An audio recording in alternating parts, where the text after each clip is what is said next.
This lesson is on measuring objects with appropriate tools.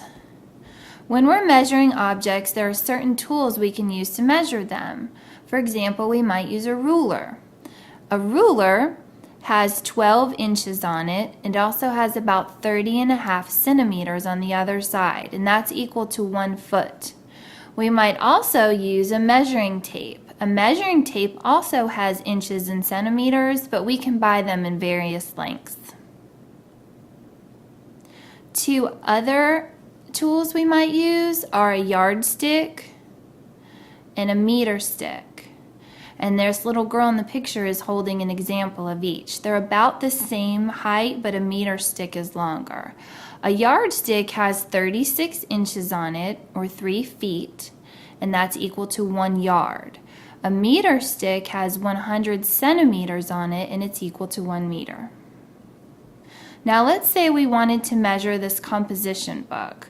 We need to decide which would be the most appropriate tool. We could use anything to measure it, but which would be the best?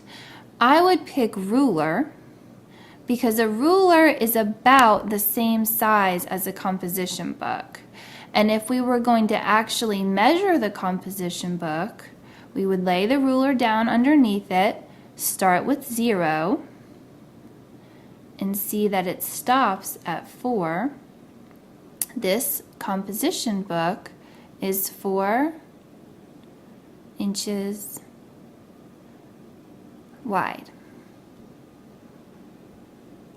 Now let's say we wanted to measure this welcome mat. Well, welcome mat's bigger than a ruler, so I don't think we would use that. And a measuring tape is usually used to measure really long things. We could use it, but I would choose a meter stick or a yardstick because it's about the same size.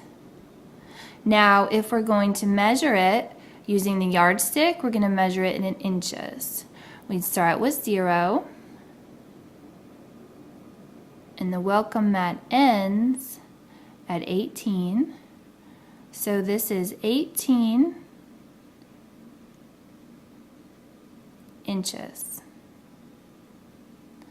If we wanted to measure the welcome mat with centimeters using a meter stick, again we would start at 0 and we would stop where the welcome mat stops, and that stops at 42. So this welcome mat is 42 centimeters, and the abbreviation for centimeters is cm, 42 centimeters long. Let's say that we wanted to measure a door in our house. Now that's really tall. We probably wouldn't use a ruler, and a door is even taller than a meter stick or a yardstick. So the best choice would probably be a measuring tape, because remember we said a measuring tape can stretch out as far as we need it to. Now if we were going to actually use the measuring tape to measure this door, it would be about 83 inches high. We can't see that on this measuring tape in this picture, but when we do stretch it out, that's about how tall it would be. That concludes our lesson today on using appropriate tools for measurement.